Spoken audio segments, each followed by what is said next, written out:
Okay, hello everybody. I'm glad to be here in Berlin in this very beautiful school. I'm a warm welcome to all of you. I'm happy to be here, coming from Essen now this morning with a little bit late train, but now I'm here. And I've got the pleasure to present some ideas, some insights from my practical view from the Sustainable Finance Advisory Committee and of my experience as a leader of a pension fund between the challenge, compliance and governance, and how the companies in Germany and in Europe, I think they stand between this challenge. 2-3 words to my background. As you said, I'm the chair of the Sustainable Finance Advisory Committee of the German government. I think it's unique in the world, such an advisory committee with this typical issue. I will tell you some words about later in a few minutes. In my normal life, I'm a member of the supervisory boards of different banks. The Norddeutsche Landesbank, it's a big German bank based in Hanover, of the Umweltbank, it's an environmental bank here in Germany, and of a family office. You all know Jägermeister, perhaps, yeah, and they have got a family office, and there they also need some sustainability consultancy, and I'm happy to be there. And in my former life, I was on the management board of a pension fund and was responsible for the capital management, especially for the sustainable capital management. And I also worked for an ESG rating agency for 15 years in my former life. Yeah, what is the Sustainable Finance Advisory Committee? It is based in the contract of this current department, of this current government, and they said in this contract, we want to make Germany to leading location for sustainable financing. We are guided by the model of financial stability. And the goal of the federal government was to make sustainability as a key element in every financial decision. And they would like to ask the big question, okay, we have a big transformation within our company, within our real economy. We have to transform every sector. We need a transformation in the mobility sector, in the agriculture, in the energy sector, in the normal consumption. I see all you have got the SDGs. I've got one in my my luggage as well, and I really love this. There are so many SDG buttons. And the question is how we can finance the SDGs, how we can finance this transformation. And that's the main task for this committee. And the government would like to have support, consultancy, a sparring partner without lobbying groups. They want to have a sparring from the real economy, from scientific, from the financial industry, and also from different NGOs. So they built up this multi-stakeholder committee for support, for advice, for critical sparring, and for inspiration. And so we are 34 individual persons on a very high level, C-level normally, from these different groups. You see it here on the right side, from scientists, foundations, NGOs, banks, stock exchanges, etc., etc. Plus, we have 19 observers from different public organizations, the banking authority, the environmental agency, but also some sector associations. And they support us with their knowledge, with their expertise, and work together with us in different working groups. I show you later. It is totally voluntary. We do not get any euro for this money. It's totally on a voluntary base. That's a chance and a risk on the other side, I would say. We have got a LinkedIn website if you are interested in our work. We also publish our suggestions and our working papers also in English, so you can find it on our website. To which clusters do we work? We have 3 thematic clusters. The one big issue is transition finance. How to finance a transformation, how to finance the transition. What can the capital markets do? What can instruments of loans and business development do? And the big issue, transition plans. if we have a transition plan for companies, which key elements must be inside to be comprehensible and to have a really roadmap for decarbonization of for the companies. The second big issue, if you're a little bit familiar with the sustainable finance regulation in Europe, we have a lot of regulation here in Europe for the sustainable financial market within the last 6 years. There's a EU Sustainable Finance Action Plan with a lot of things about sustainability reporting, the CSRD, about transparency for the financial sector, the SFDR, the taxonomy, I think you have heard. And in this cluster, we work on the coherence of the regulation because there are a lot of gaps, there's a lot of inflexibility, and there is a lot of things to improve, and we try to consult to Brussels and to Berlin in this issue. Second big issue is sustainability accounting, how to insert social and environmental impacts into the balance sheet. And for example, CO2 adjusted EBIT is now under discussion, especially in Germany. And of course, the third issue, biodiversity. How to improve biodiversity, how to insert biodiversity risk into our risk management in financial institutions, how to improve the knowledge from employees about biodiversity.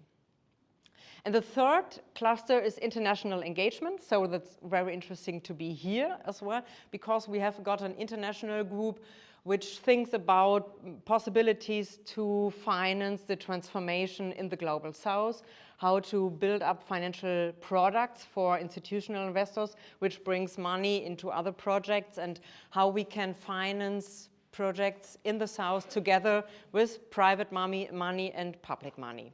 And of course, we have got a Charlemagne group, that's a typical German-French cooperation, because the French country is very important also in the Brussels politics systems, you can say. And here we try to get a combination between the German and French positions and to strengthen our power in Brussels. And on the right side, you see a future concept for a sustainability financial system. And that is a very, very interesting project. In our advisory committee, we think we can't discuss only about regulation and governance and databases and CSRD. It's always a very technical discussion. We need a future concept if we think in 10 years ago, 2035, when everything, what we now plan and organize, when it will be a good future and when it works, how it can be, what can be the future. Have we got a picture how the real economy, how the financial industry can change, in what manner? So we have built this future concept, and there are 3 key elements of the future concept. In Germany, we say Zukunftsbild. That's a little bit more like a vision, but it's not an utopia. And we have got 3 sentences. I've got here, it's also in English. Sorry to switch the, to lose the camera. It's a nice brochure, and it's also in English on our website.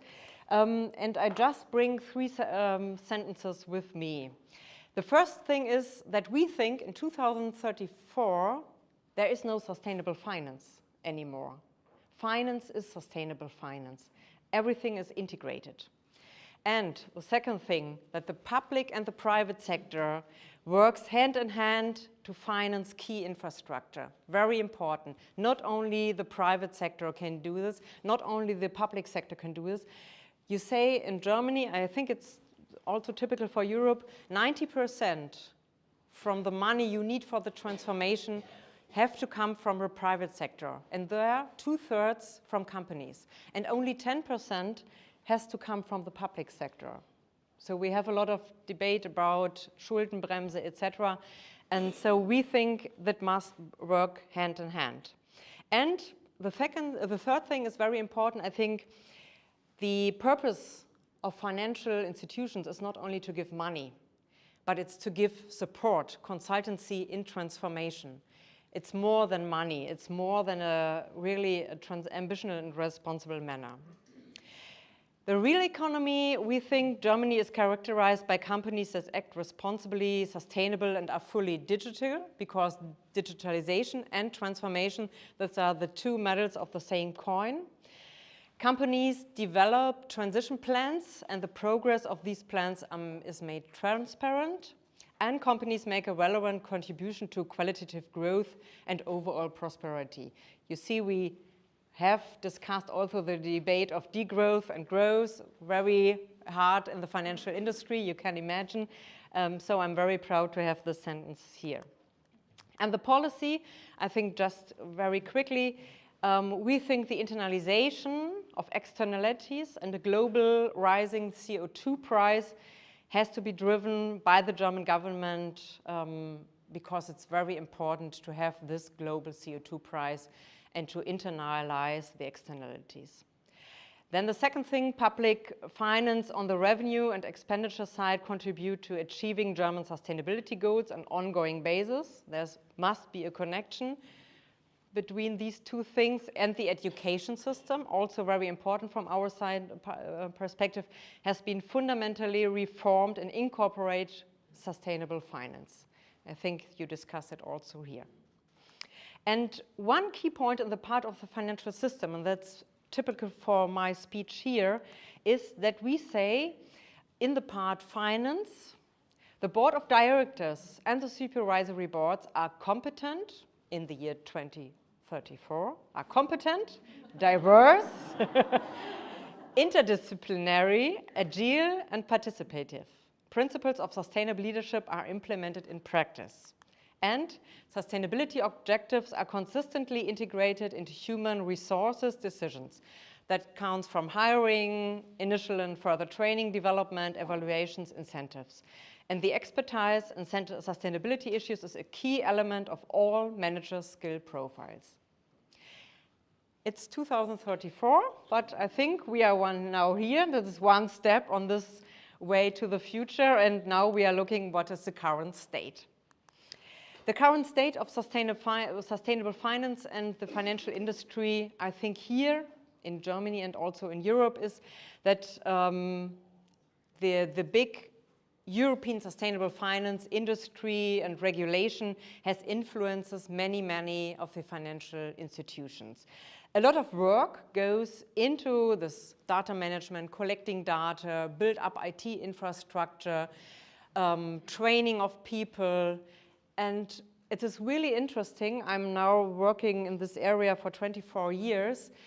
Now you can really discuss sustainable finance things with every board of every bank in Germany. 5 years ago, it was totally different. There you have got a sustainability management, but now, and that's why, because of the sustainable finance regulation, you can work with every board member on a very good level about these issues. They integrate ESG issues into the risk management and also into pricing models for loans.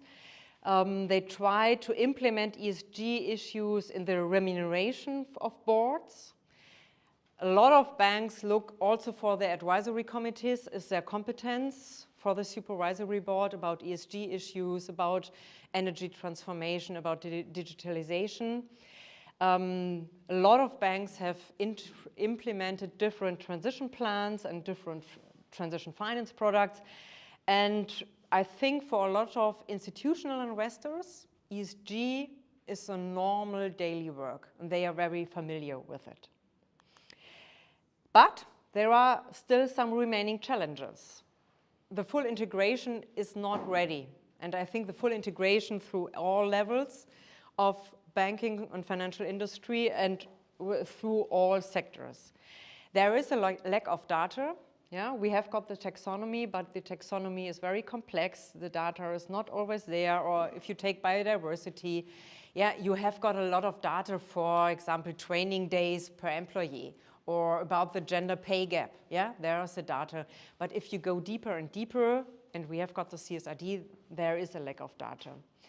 And I think the big challenge, or the most important challenge, is that you do not have specific knowledge at every banking employee about the future and the sustainability of different business models.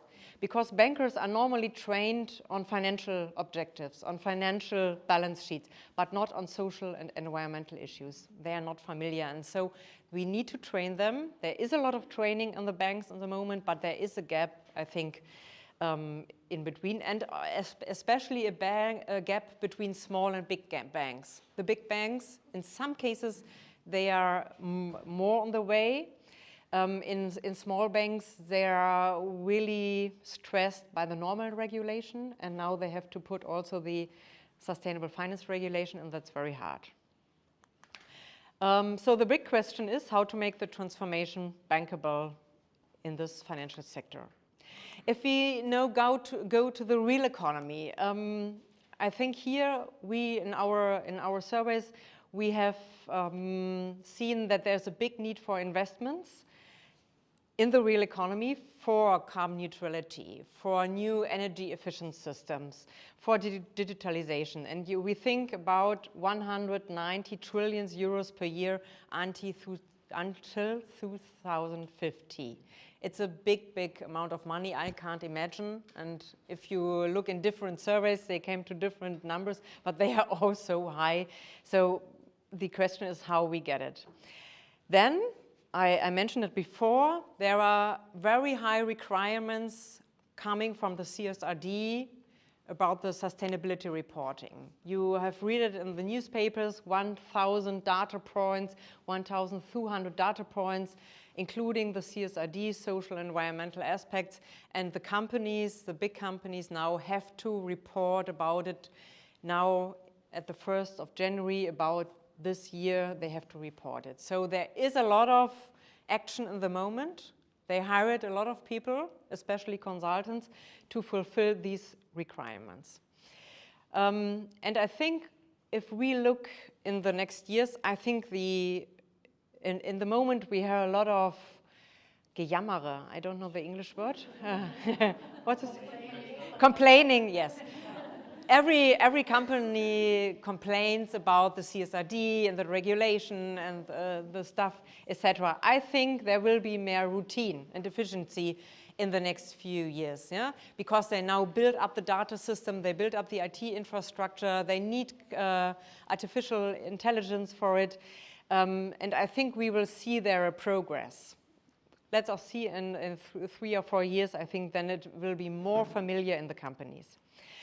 What we have to do is to empower especially the small and medium-sized companies, yeah, because they do not have the resources from the financial and the personal side, so they have to be empowered by different actors, by different associations to give them knowledge and to give them the data. And the interoperability, I don't know if you're familiar with this, the ISSB and the CSRD, I don't want to get into deeper, but the interoperability is also very important between these international reporting standards. So from my point of view, it is really difficult in the moment because most of the companies look on sustainability issues and SDG issues only from a regulation side, only from a compliance side. And they do not see the strategic chance inside this. And that's a really, really problem. In the atmosphere, in the complaining, in all the newspapers, if you go to politicians, they always say, yeah, CSRD, very, very hard for the companies. And they only see this regulation, compliance exercise. And they do not see that it's a strategic chance to ask, are your business models resilient for the future? Are your business models, have they got an impact on the SDGs really? And that must be in the mind's eye. So some assumptions for the main challenges. I think the sustainable management in companies is mostly driven by regulation and compliance rather than by passion and strategy. Lots of internal resources for staff, for IT, for data management is occupied rather than vision workshops or internal open discussions about strategy and innovation management. And that's a really problem from resources because everybody has only 8 working hours a day, and you can't bring it on IT and data infrastructure or on a vision strategic workshop.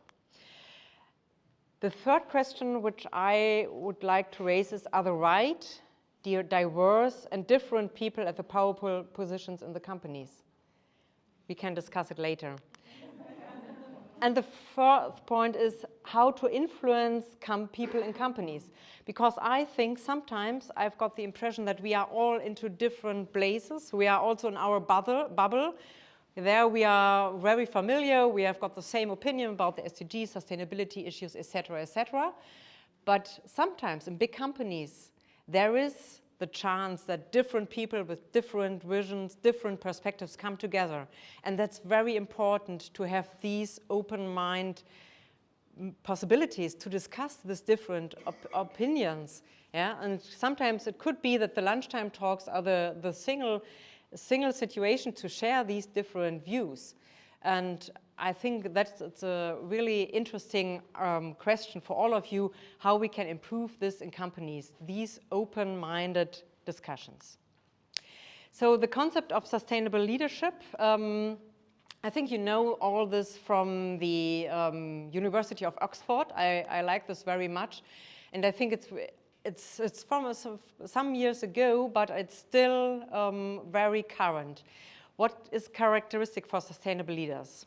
I think a systemic understanding of problems of the world, of the society, the emotional intelligence, not only facts and figures, the values orientation, especially values orientation about the SDGs and sustainability, a compelling vision and the possibility as a leader to share this vision and to make good storytelling for your employees about your vision of the company, but also your vision of a sustainable society. An inclusive style, that you integrate different opinions, that you are more moderator and mediator, but not a manager. That you have got an innovative approach about different methods and different working methods, and a long-term perspective and not only a quarter perspective. I like this very much. It's a little bit old, but I think it's very popular also in the moment. And what I bring with me, there's an association. There are these 4 associations working for supervisory boards in Europe, and they say they have made a concept about 6 ways for boards to lead the sustainability transition on the way. And they ask how to implement sustainability transition in different organizations. Here is a link, and just very 6 and very brief key steps. The first thing is assert your leadership on sustainability.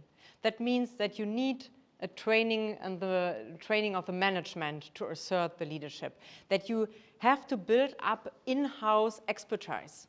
Because in the moment, the problem is that all the big companies hire consultants from external views, a lot of external consultants, and they make the sustainability reporting. They do make the materiality check for the CSRD.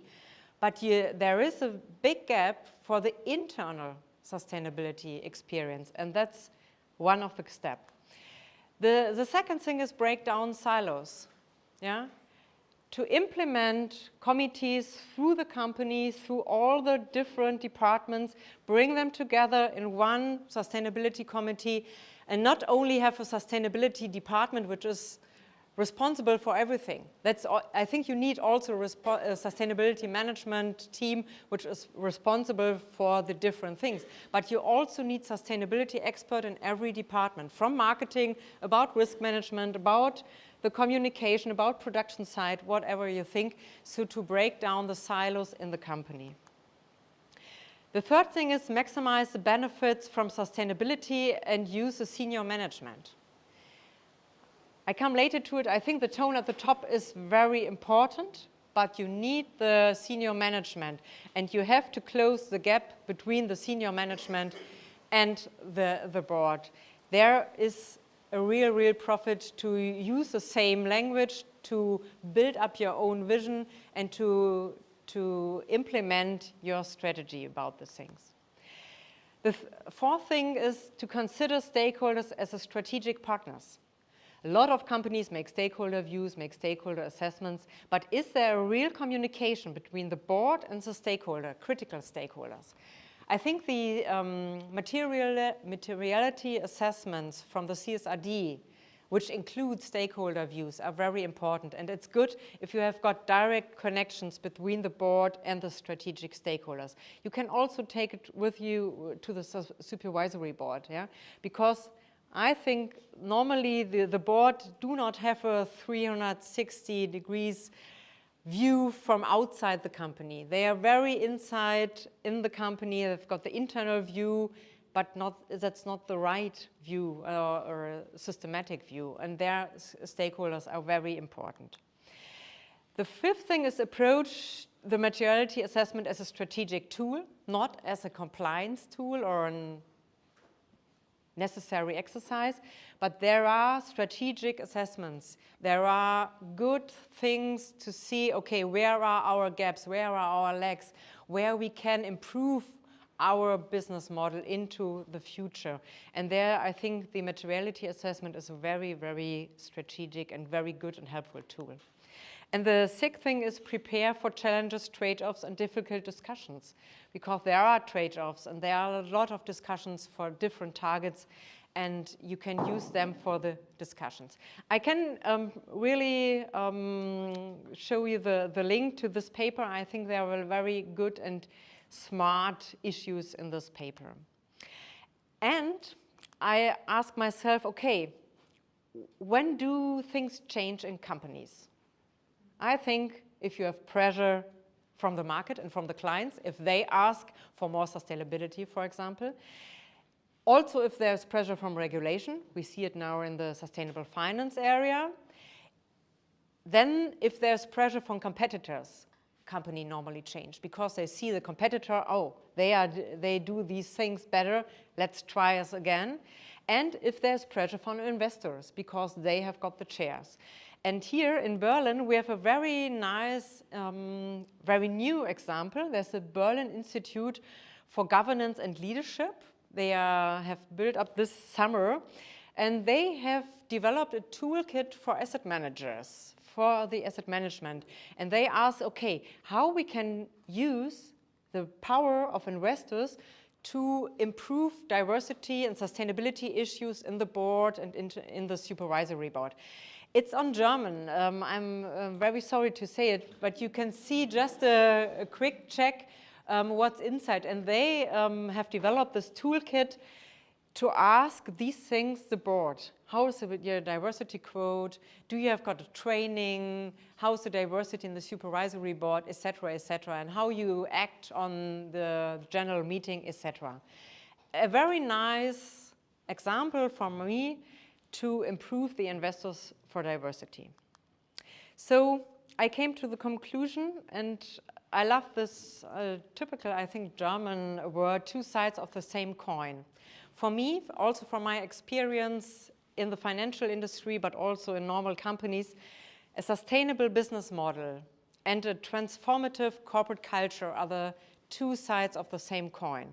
If you focus on a sustainable business model, if you focus on the planetary boundaries, the SDGs, stakeholders, ESG, etc., that's great.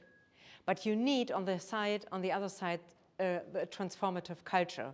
I think you know Frédéric Laloux. I really love himself and the evolutionary organization and these principles of self-organization, of bottom-up participation, of a culture of trust and purposes, etc., etc. You can have your own speech about only this concept. But for me, is to bring both things together. If you only focus on a business model, it doesn't work. If you only focus on culture, it doesn't work. Both things together, I think for me, these are really resilient and future and powerful companies. So my conclusion, these things are the two sides of the same coin. Business as usual undermines sustainability.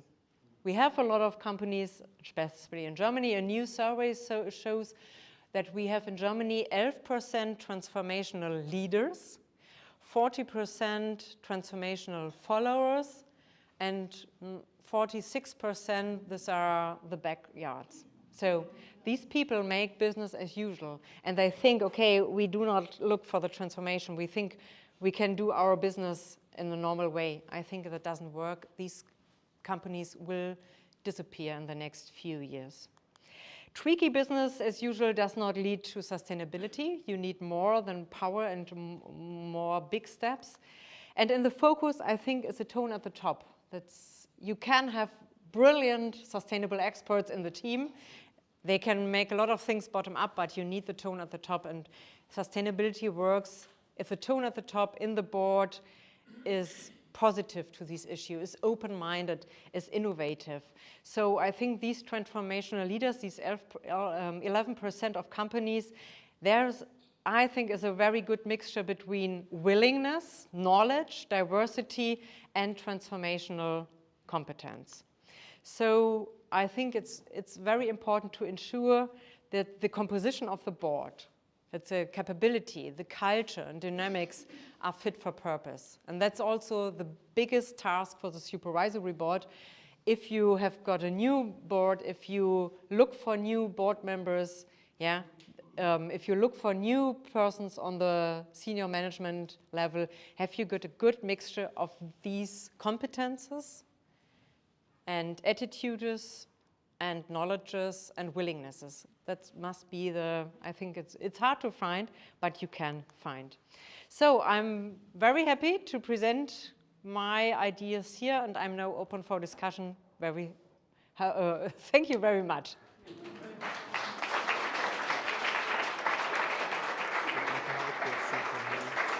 Yeah? Go on with the live. They can ask questions from Okay, good. Stand there, okay. Could you go back with your ring?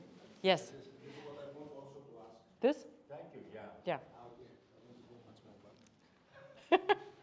So I start already. Okay, let's have some questions because always we have this 1 hour, we have around 20 minutes. When we discussed the first time, I said what I found interesting is always, and the colleagues somewhere they will laugh here, it's about measurement. Yeah. We had this discussion also in the champions meeting. So what do we measure? Because of this sustainable finance, I will remind everybody, in 2008, the world system, because of the subprime crisis, collapsed and trust collapsed. And then it was a domino effect. You have China start trembling, we have COVID, we have wars, we have energy. And I told you once at the telephone 3-4 months ago, my question is, and I'm posing this always to everybody here in the round, and you have, because of this measurability of the system, and then we go back to this slide of the 2-3 slides before I pose the question. Continue, one more. Well, there, stop. This is very good. So look here, we are having what you have said and what we discussed, the what and the how. So we have by need an integral evolutionary organization because they have to survive, but because of this, in order to survive, you are forgetting completely the sustainable business models because you have problems with the salaries, the supply chains have collapsed. So the question again here is, are the SDGs still alive? Or, of course, I think also they are alive, how long it will take, based on your financial perspective, to restart them practically and to start thinking. So this is because we have a gap. It's a hard question. So your question is how long we still need if this model will be 100% for all companies? Even 50, but to start here, because actually I don't think this is happening. We are making the CSR reports, we are writing our papers, whatever, but actually it's a little bit... Yeah. I think the 11% transformational leaders, I think they are very near to this model because they have got a sustainable business model, and some of them I know, or also by person, they have got a different corporate culture, and they live it in a different way. But these are 11%, or for example, 8% of these. I don't know, because I do not have got this Glaskugel, yeah? But we have some feedback, basically, from your experience, because you are one of the Yeah, I think, I don't know if you have read this Draghi report two weeks ago, and there's another big survey in Germany from the BDE. It's a big industrial association, and they go into the in the same direction. And all the studies, all the surveys say, okay, we need the transformation. There is no way behind. We have to do this. So we have to go on this sustainable business model. And therefore, I have got hope that we will see it, I think, in the next 20 years. And all the big, yeah, I think in the next 20 years. If you see the EU Green Deal, and to be carbon neutral, it will be in 2045 or 2050. I think in the next, yeah. Because the problem is, you know what happened better than me and Yeah. everybody. When Draghi has written the report, the next moment, we had the Minister of Finance in the federal government, that they appointed you there, and they said, no, we need more to have more money in the system, we have to take more loans, no, we don't do it. And then we started within the European Union, but worldwide the same discussion. So it will take, let's say, half a generation. Yeah, it will take 10, half a 15 minute. years. Yeah, sure. Because the problems are still there. Yeah, we do not do this because we love Excel sheets or we love 100,000 data points. We do it because of a social and environmental crisis. We do it because of our climate crisis, of migration, of our resources. And that's why we do this. Huh? That's not just because it's nice. Huh? A lot of questions, a lot of discussion. Yes, I mean, we can. Take this and sense this because we can see.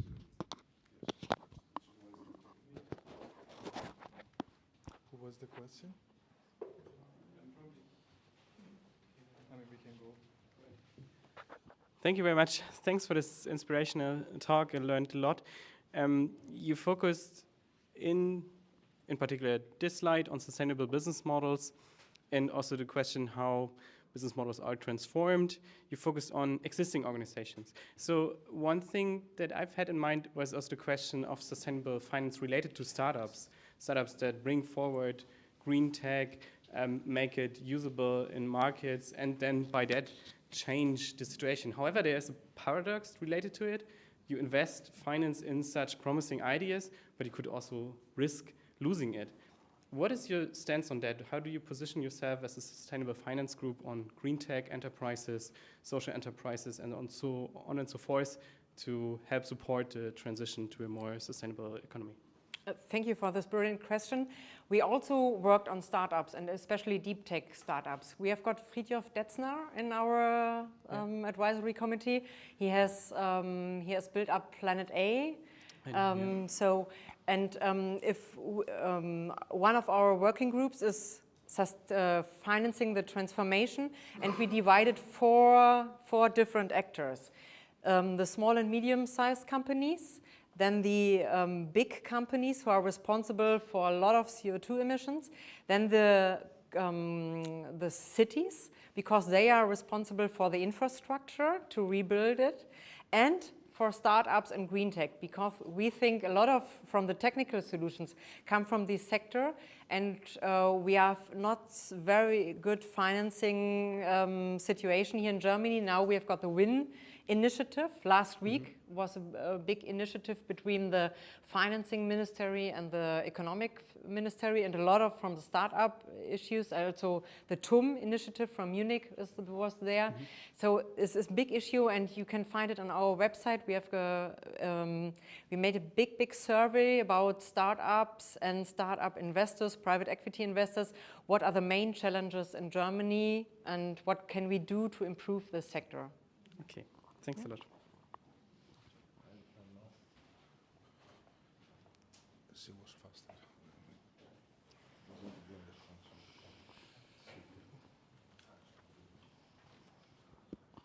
Thank you. Yeah, thank you very much. I have two questions. You named that, in fact, there is too much resources spent on data management, data collection, and whatever, and not so much on strategic, on making visions and strategies. And you also mentioned that, well, there's a lot about these regulations, a lot of uncertainty, a lot of dealing with these different regulations. Do you see the need to revise the regulations to make it a bit less complex? Because this is the complaining about, right? Mm-hmm. This is the Gejammere, where sometimes I don't know if this is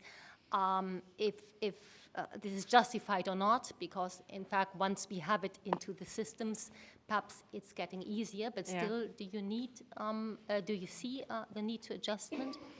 This is my first question. And the second one, I mean, you talked about, well, we are not yet there, but we will be perhaps in 34. But how do you see the challenge of, well, the results of the last elections and what may come? Is this questioning our way towards more sustainability in the boards? Good question. For your first question, I think yes, there is a need for revise, and I think that's also normal, yeah, because you make such a big regulation, and it's a really shift for the mindset, for the data management, and for a lot of companies. And you have to see, do we achieve our targets? And in every company, in every project at the university, you have targets, you make a project, and after 3 years, you make a review. And so I think we have to make this review also on the EU level for this regulation. Do we achieve our targets, and which elements would be more effective, would be more easier? But I'm on the other hand, I totally agree with you. I think on the other hand, the companies complain about everything, and the financial industry also make this Gejammere about regulation, and it's always too much regulation.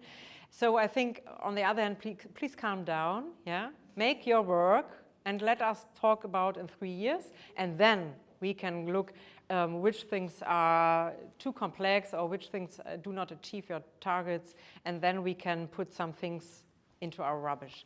So I really, between these two opinions, and just where I speak, I take some more from this, or I take some more from this. Yeah, and the second thing is the elections and the populismus and for the undemocratic parties. I think that's a real big problem. And our question is how we can translate all our SDG discussions, our sustainability discussions, how we can bring it on the ground. That is for every people, that they can see the advantages. What is good if you live in a good environment, that you can drink the water, that you can eat good food, that you have got a mobility, that the train is coming and the bus is coming there, and you have got a working place in your neighborhood. So that's really our task, and it's a responsibility also for us in the financial industry, in the real economy. But on the other hand, I've got a lot of hope, because also when we now have got a new government next year, the problems are there, and you have to use the power of the companies and the power of the financial market to solve these problems, because they do not have so much money for the transformation. And I think there's a consensus that we have to fulfill this transformation. It will be hard in the international work, and if you see the different crises from Ukraine and in the east part of our world. But on the other hand, I think we should go on and solve these problems, and go on and make translation about our specific language. That's sometimes a problem, I think. There's one more question here. I really liked your Zukunftsbild, your future vision, and the hope that it carries on that side. And there were two questions I think that I had on the other parts, in particular on that slide as well. One was that you stressed the tone of the top, which in my experience is very important. Last year I did a consulting project with a major German bank, But in that consulting project, I talked to a lot of people that are not from the top, and there's so much energy there. Yeah. And if we want to do cultural transformation, and I think it's not just transformative corporate culture, but really moving into regenerative culture as a culture as well, shouldn't we leverage those people? And there's a lot of people who really want to work on this, and they don't necessarily know how to do it. Wouldn't that be part of what needs to be done and what you may be able to support as well? Yeah. And the second part I thought is important in there for that same reason is resilience, which is not part of that. Yeah, but there's so much fear around that. And if people don't learn how to acknowledge their fear and the anger that comes from helplessness and all that kind of stuff, and to work with it, then there's a lot of resistance. Yeah. But that makes sense? Totally agree with you. Yeah, yeah. Because sure. I think it's If missing in you this can't, discussion. you can't manage a company without the people. If you only have got a very qualitative board. So I'm totally familiar with you. I totally agree with you. I just want to raise up, if you have a lot of people in the staff in different departments, but if there is no knowledge capacity on the board, then these people can't do anything. They don't have got the, yes, you need both, from both sides, yeah. And here, resilience, you're right, I will put it on the slide, yeah. Okay, so you have another question? Okay, look, yes, wait. We have to take one more question because we have time limitations. The rest during the coffee.